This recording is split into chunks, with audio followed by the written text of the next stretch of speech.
जी अस्सलाम वालेकुम क्लास। मेरा नाम इमरान महमूद है और हम एंटरप्रेन्योरशिप के सब्जेक्ट को डिस्कस करेंगे। आज जो हमने डिस्कस करना है वो है चैप्टर नंबर 10। चैप्टर नंबर 10 है आपका दी फाइनेंशियल प्लान।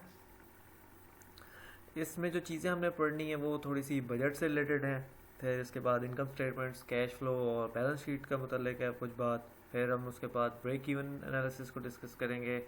फिर उसके बाद जो है कि कहाँ कौन से सोर्सेज वगैरह हैं और वो एप्लीकेशंस वगैरह इस तरह की कि जहाँ से आपके पास फंड्स वगैरह आ रहे हैं, ठीक। और आखिर में हमने कुछ सॉफ्टवेयर को डिस्कस करना है। तो चलें डिस्कस करते हैं। सबसे पहले ये है कि आपका ऑपरेटिंग एंड कैपिटल बजट्स। इसमें सिर्फ आपकी जो बेसिक बात बताई गई है वो आपकी बजटिंग टेक्निक पे थोड़ी सी की गई है कि आपने किस तरीके से बजट बनाना है, कितनी कितनी जगहों पे कितना कितना एलोकेट करना है बजट को, ठीक। अगर सोल प्रोप्राइटरशिप है आपकी तो फिर तो जो सिंगल ओनर है वो सोल ओनर वो सारा का सारा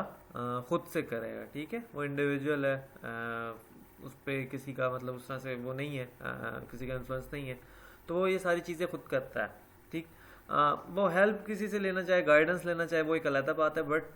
वो खुद ही ये सारी की सारी चीज़ें मैनेज करता है। खुद ही अपना जो है वो सारी बजटिंग करता है कि मुझे जो करनी है,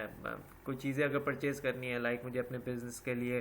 अपना कोई ऑफिस जो है मेरा, उसमें मैंने अगर कुछ चीज़ें लेके आनी है, फर्नीचर या इस तरह की, तो उस पर मैं कितना बजट लगाऊँ, ठीक है। मुझे अगर कोई चीज़ बना के सेल करनी है, उसकी ट्रांसपोर्टेशन के लिए भी मुझे चीज़ें चाहिए होंगी, मैं उस पर कितना खर्चा करूँ, मैं पैकेजिंग पे किसी प्रोडक्ट पे कितना खर्चा करूँ, ये सारी चीज़ें वो फिर अकेला ही करेगा। अगर तो वो पार्टनरशिप है, ठीक, तो फिर पार्टनरशिप में थोड़ी सी डिफरेंट हो सकता है सिनेरियो। जैसे पिछले चैप्टर में आपको याद होगा कि ज़रूरी नहीं है कि वो बंदा खुद ही सारे के सारे काम करे। इसमें भी यही है कि बजटिंग जिस टाइम वो कर रहे हो, फ़र्ज़ करें कि वो दो बंदे हैं और एक का बैकग्राउंड जो है वो टेक्निकल किस्म का है और दूसरे का जो बैकग्राउंड है वो मार्केटिंग का है। तो फिर ये होगा कि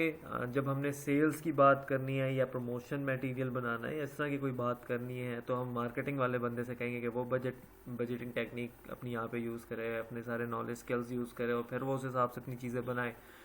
ठीक। और अगर तो अब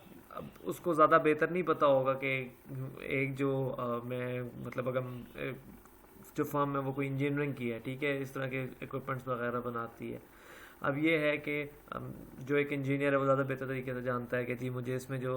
सेंसर्स लगने हैं वो किस क्वालिटी के होंगे, वो कितने तक के मुझे परचेज़ करने हैं, ठीक। इसके अलावा जो बाकी चीज़ें हैं, वायर्स हैं, जो इस तरह की जितनी भी चीज़ें, सेंसर्स हो गए, जो भी हो गया आपके,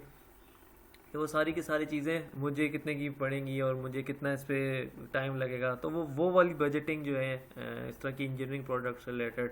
ठीक, वो ज़्यादा बेहतर तरीके से कर सकता है। तो ये आपकी इसमें आ जाती हैं, ठीक। अच्छा, ज़्यादा जो आपका फोकस होता है इन द बिगनिंग वो सेल्स पर ज़्यादा आप फोकस कर रहे होते हैं, क्योंकि वही चीज़ें हैं कि जब आपकी चीज़ें एक दफ़ा बिक जाएंगी ना तो आपको पैसे वापस ला के देंगी। तो उससे पहले ये है कि आपने थोड़ी सी बजटिंग कर ली कि किस तरह से आपने जो प्रोडक्शन करनी है, कोई इस तरह की चीज़ है तो कितना आपका उसका बजट लगेगा। उसके बाद फिर आपने सेल्स पे थोड़ा सा फोकस करना शुरू कर दिया और फिर आपने सेल्स को आगे निकालना शुरू कर दिया। इसमें यह है कि आपका सारा जो है आप बनाएंगे, अगर फर्ज करें आप सेल्स बना रहे हैं तो आप उसमें एक्सपेक्टेड वॉल्यूम बनाएंगे कि जी हम कितना एक्सपेक्ट कर रहे हैं कि हम कितनी सेल्स करेंगे, वीकली किस तरह से करेंगे, फिर मंथली कैसे करेंगे, फिर मंथ टू मंथ चलेंगे हम इस तरह से, फिर सेमी एनुअली, फिर उसके बाद एंड ईयरली। तो ये सारी चीज़ें इस हिसाब से आपकी बजटिंग में चलती है, ठीक। इसके बाद ये है कि जिस टाइम आप ये सारी की सारी बना लेंगे तो इसके बाद आप जंप करेंगे बजट के बाद ऑपरेटिंग बजट पे, ठीक है।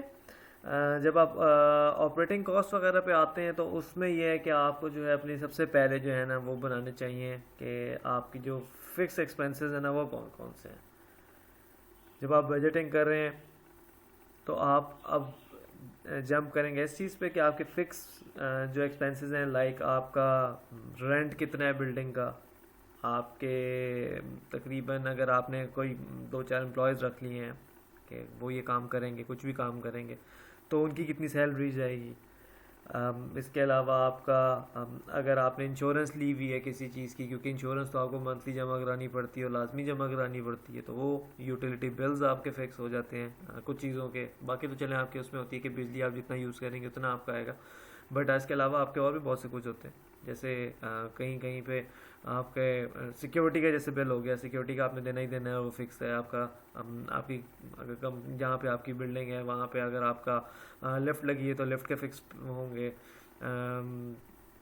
और इस तरह से एक्सेट्रा एक्सेट्रा। कुछ आपके बजट्स जो इस तरह के होंगे वो आप उस पर अपने फिक्स वाला जो है वो पहले साइड पे कर लेंगे। और आपको वैसे ये भी आइडिया होगा कि अगर आपके प्रोडक्शन वाली है फर्म, तो उसमें भी आपको थोड़ा बहुत आइडिया हो ही जाता है कि मेरा कैपेसिटी जो है वो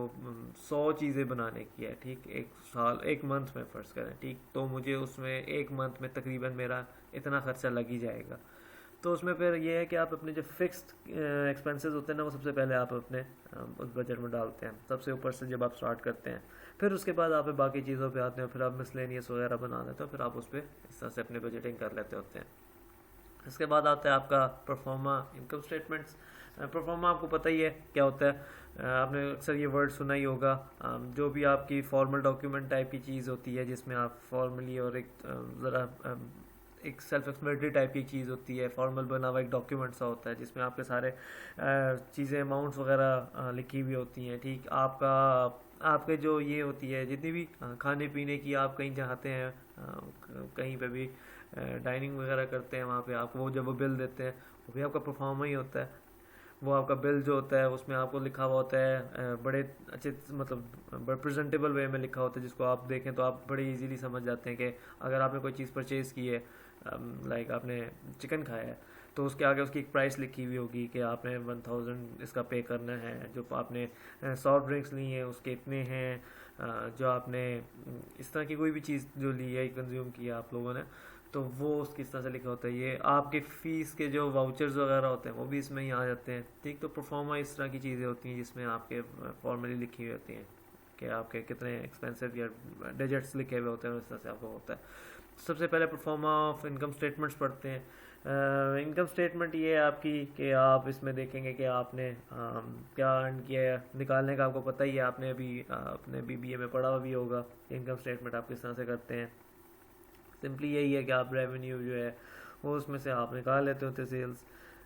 तो फिर आपके पास जो बचता है वो आपका फिर इसमें आ जाता है। और ये सबसे पहले ही आपकी जो है इस पर बड़ा फोकस किया जाता है आपका कि आपकी बहुत सी चीज़ें जो है ना इसमें आपकी टैक्सेशन वगैरह भी हो रही होती हैं इस पर, तो आपको थोड़ा सा इस पर थोड़ा वो रखना पड़ता है, ठीक। तो आपका जो है जो भी प्रॉफिट वगैरह होता है वो यहाँ से आपको नज़र आ रहा होता है कि आपने कितना जो है वो काम किया है, ठीक। जिस टाइम आप अपना जो रेवेन्यू है उसमें से आप अपनी जितनी भी कॉस्ट और एक्सपेंसेस और इस तरह की सारी चीज़ें निकाल लेते हैं, तो आखिर में जो आपके पास एक वो कहते हैं कि वो जो क्रीम रह जाती है वो आपकी ये होती है। इसके बाद है आपका जी बैलेंस शीट। बैलेंस शीट में भी आपकी फिर इसी तरीके से होती है, सॉरी कैश फ्लो है दूसरे नंबर पे। कैश फ्लो की बात करते हैं। कैश फ्लो में यही है कि आपका क्या कैश फ्लो है, किस तरह से कैश आ रहा है, किधर जा रहा है, ये सारी की सारी आपकी डॉक्यूमेंटेशन होती है। ठीक तरीके से आपको बनानी चाहिए, टाइमली बनानी चाहिए, जिस दिन की एंट्रीज हैं उसी दिन की बनानी चाहिए, आगे पीछे नहीं करना चाहिए। बाज़ दफ़ा होता है कि आप चीज़ परचेज़ कर लेते हैं पर आप उसके पैसे बाद में देते हैं, कभी कभी ऐसा होता है कि आप पैसे पहले दे देते होते हैं, चीज़ें बाद में आती हैं। तो ये सारी चीज़ें आपको उस हिसाब से बड़ा टाइमली लिखना चाहिए, हर चीज़ को बड़े क्लियरली मेंशन करना चाहिए कि किस टाइप पे है, किस टाइम पे है, किस उस पर है। जो भी चीज़ परचेज़ करें, कोई भी इस तरह की आपकी है तो उसके आगे ये ज़रूर उसकी डिस्क्रिप्शन में लिखें कि मतलब ये किस चीज़ के लिए इस्तेमाल हुआ है, ठीक। इसके बाद है आपका जी बैलेंस शीट। बैलेंस शीट में आपके भी जो है वो सारी चीज़ें आ जाती हैं जिसमें आपकी लाइबिलिटीज़ क्या हैं, आपकी मतलब आपकी कंपनी पे किस को आपने क्या क्या चीज़ें वापस देनी है। फाइनेंशियल वर्ड बेसिकली आपकी बैलेंस शीट बता रही होती है ना, तो इसमें यह है कि आपकी लाइबिलिटीज़ भी आ जाती हैं इसमें कि आपने किसको क्या देना है, कितना उधार है या जो भी है। इसमें यह है कि आपके एसेट्स भी हैं कि आपके पास क्या क्या चीज़ें हैं जो कि आप जिनको ओन करते हैं, जिन पे आपकी पोजेशन है और आप उसको किसी भी मौके पे यूज़ कर सकते हैं, और कभी कोई प्रॉब्लम हो तो आप उसको अपने लिए यूटिलाइज़ कर सकते हैं। लाइबिलिटीज़ मैंने आपको बता दी है इसी तरीके से कि वो जो होती हैं वो आपको वापस करनी होती हैं, ठीक। और इसके बाद आपका जो है वो ब्रेक इवन एनालिसिस को बात की गई है। ब्रेक इवन एनालिसिस यही होता है कि आप की जब आप इतना अर्न कर लेते होते हैं कि आपकी जो सारी की सारी मैन्युफैक्चरिंग कॉस्ट और आपकी जितने भी यानी कि आपके एक्सपेंसेस हैं ना, जहाँ जहाँ पे पूरे के पूरे एक्सपेंसेस ओवरऑल प्रोडक्शन भी हो गई, सारी चीज़ें हो गई, ठीक, सब चीज़ों के एक्सपेंसेस सारे मम्मो जम्बो जितना भी आपका है वो जितना खर्चा जो है वो वहाँ वो वाला, और जितना आपने अर्न कर लिया वो वाला, ये दोनों चीज़ें जब इक्वल हो जाती हैं ना तो वो आपका ब्रेक इवन होता है। इसके फ़ौरन बाद जो भी आप अर्न करते हैं जितना भी आपके पास आता है वो सीधा सीधा प्रॉफिट में जाता है, ठीक। तो ब्रेक इवन एनालिसिस आपका ये होता है, और ब्रेक इवन पे बहुत ज़्यादा लोग फोकस करते हैं। मैं पर्सनली अपना अगर देखूं तो मैं पहले वाली बजट्स को और ब्रेक इवन को, इन दो को थोड़ा सा अगर मैं मैच करूं तो मैं अपने जब अपना पर्सनल बजट बनाता हूं और जो मैं अपने पर्सनली काम कर रहा हूं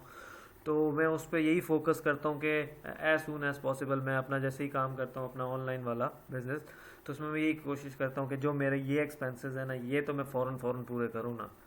ठीक, फ़ौरन पूरे करूँ, ताकि ये है कि मुझे ये टेंशन ना हो कि मुझे जो आगे पीछे देनी है अपनी चीज़ों के पैसे देने हैं वो मैं किसी तरीके से कहीं पर भी फंस जाऊँ। तो मैं सबसे पहले तो यहाँ पे सही जोर लगा के जो है ना फ़ौरन प्रोजेक्ट्स पकड़ के फ़ौरन कंप्लीट करके उस पर अर्न करने की कोशिश करता हूँ। जब मैं यहाँ पे हो जाता हूँ उसके बाद मुझे थोड़ा सा रिलीफ मिल जाता है, उसके बाद मैं कहता हूँ कि चलो ठीक है अब मैं अपने अपने आप को थोड़ा सा नॉर्मल उसमें भी लेके चल सकता हूँ। इससे पहले मुझे ये है कि बहुत ज़्यादा एक्स्ट्रा एफर्ट भी करनी पड़ती है, नो डाउट, एक्सट्रीम किस्म की आपको वो क्या कहते हैं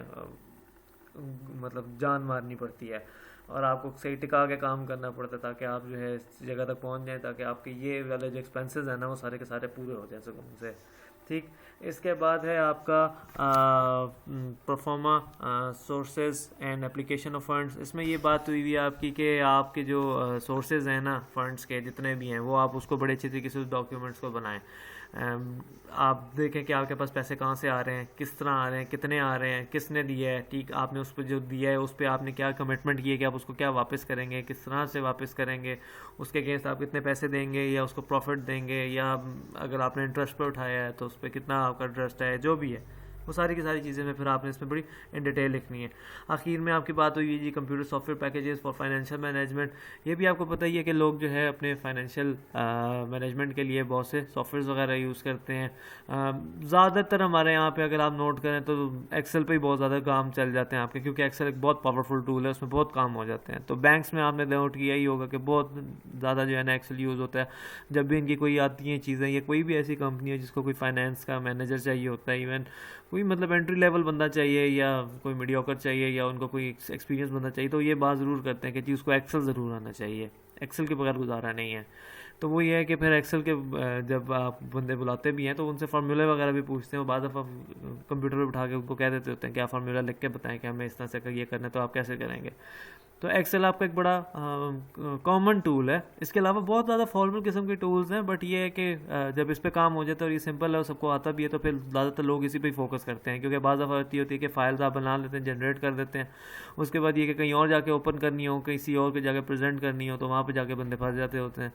तो ये है कि ये एक्सेल जो है वो सबके पास ही होता है, तो एक्सेल फाइल में ये आपका बस थोड़ा अच्छा बेहतर हो जाता है, गुजारा हो जाता है इसमें। तो जो है आपका MS एक्सेल बहुत ज़्यादा इसमें मशहूर है, स्प्रेडशीट आपका बहुत ज़्यादा मशहूर है। प्रोजेक्ट मैनेजमेंट के सॉफ्टवेयर में भी आपके इसमें जो हो जाते हैं, MS प्रोजेक्ट मैनेजमेंट है या प्राइमावेरा है, इसमें भी आपके बड़े फाइनेंस के काम हो जाते हैं। पर यह है कि एक्सेल ही बेहतर है। SPSS आपने शायद पिछले अपने रिसर्च के सेमेस्टर में पढ़ा होगा, उसमें भी आपकी कुछ चीज़ें बड़ी चीज़ें निकल आती हैं, but Excel is good, Excel is enough, इसमें आगे बहुत कुछ काम हो जाते होते हैं। इसके अलावा ये है कि आपको बीइंग अ फाइनेंस मैनेजर आपके लिए अच्छा है, बेहतरीन है और इम्पॉर्टेंट ही है, समझ लें कि आप जो है ना अपने लेजर्स वगैरह ज़रूर बनाते रहें, कि अगर आपने कोई चीज़ परचेज़ की है तो उसका लेजर बनाएं, आपने अगर कोई भी चीज़ बनाई है तो आप अपनी वो बनाते रहें, सारी जो है ना बुक कीपिंग उसको बहुत अच्छे तरीके से रखें, फॉर्मल किस्म का रखें, साफ़ सुथरा रखें, कि अगर फ़र्ज़ करें कि आप कहीं और पे स्विच करते हैं,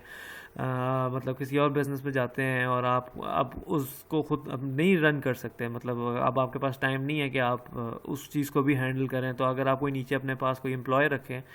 क्योंकि आप CEO हैं उस बिज़नेस के, तो अगर आप अपने पास कोई एम्प्लॉय लेकर आते हैं तो आप वो उसको देखें तो उसको समझ जाए, तो जो फॉर्मल तरीके होते हैं उसी तरीके को फॉलो करें, ठीक, बुक कीपिंग के भी हो, सारी इन चीज़ों के भी, इनकम स्टेटमेंट कैसे बनानी, कैश फ्लो कैसे मेंटेन करना है, ठीक है, बैलेंस शीट होगी आपकी। तो ये सारी चीज़ें जो हैं जितनी आपकी, जिस तरह से बुक में एक फॉर्मल तरीके से सारी चीज़ें सिखाई जाती हैं, बताई जाती हैं और करने को कहा जाता है, तो यही फ़ायदा होता है कि अगर कोई नया बंदा आपकी जगह आ जाता है तो उसको फिर कोई ख़ास तरीके से समझने नहीं पड़ती उससे चीज़ें आपसे, ठीक है, वो पहले से लर्न करके आया हुआ होता है कि ये ऐसे ही लिखना है, ये ऐसे ही होता है। तो ये इस तरह से आपका फ़ायदा होता है कि जो नया बंदा आता है वो फिर उस चीज़ को आसानी से टेक ओवर कर सकता है और उसको आसानी से समझ के फिर उसको आगे अप्लाई कर सकता होता है। ये आपका पूरा का पूरा एक चैप्टर था जिसमें ये सारी बातें हुई हुई थी फाइनेंस से रिलेटेड। कोई इसमें इतनी कोई ख़ास मुश्किल बात नहीं थी, वही कॉमन चीज़ें थी जो आपके एक बिज़नेस में इस्तेमाल होती हैं। यही चीज़ें जो हैं, ये अगर आप किसी फाइनेंस की जॉब के लिए जाएंगे तो यही वाली चीज़ें हैं जो आपको इस पर भी करनी पड़ेंगी। हो सकता है कि कोई थोड़े से आपको एक एडिशन सब्ट्रैक्शन हो जाए कि आपने इसमें से कुछ रेशोज़ निकालनी है या लोगों के प्रॉफिट्स वगैरह निकालने हैं कि लोगों को किस तरह से देने हैं, वो उसमें भी आ जाता है, वैसे सोर्सेज एंड एप्लीकेशंस में भी आ जाता है। बट ये है कि उसमें आप थोड़ा सा और ज़्यादा कर लेते होते हैं क्योंकि आपके पास वहाँ पे ज़रा ज़्यादा लोग इन्वॉल्व हो जाते हैं। पार्टनरशिप में तो आपके पास बहुत ज़्यादा बंदे नहीं होते बिजनेस में, लेकिन ये है कि जब आप कोई बहुत ही बड़े पैमाने पे कर रहे होते हैं काम, कोई बहुत बड़ी फर्म हो, तो फिर उसमें यह है कि आपको थोड़ी सी ज़्यादा इसमें वो करनी पड़ती है। फिर यह है कि आप अपनी टीम भी बढ़ा लेते होते हैं अपने आप को करने के लिए। तो इस चैप्टर में हमने टोटल जो है वो यही डिस्कस किया हुआ है और यही बातें जो हैं आपकी इसमें सारी की सारी हुई हुई हैं। तो इस चैप्टर के लिए इतना ही है। स्टिल अगर आपके कोई भी कन्फ्यूजन हो, कोई क्यूरी हो, कोई सजेशन हो, कोई बात हो, तो आप मुझे लेक्चर में फिर बताइएगा, तो उसको भी इंशाल्लाह आपकी उस क्यूरी को भी रिजॉल्व कर देंगे और कोई इस तरह की सजेशन होगी तो उसको फिर कंसिडर भी डेफिनेटली करेंगे। चलें, थैंक यू सो मच, अल्लाह हाफ़िज़।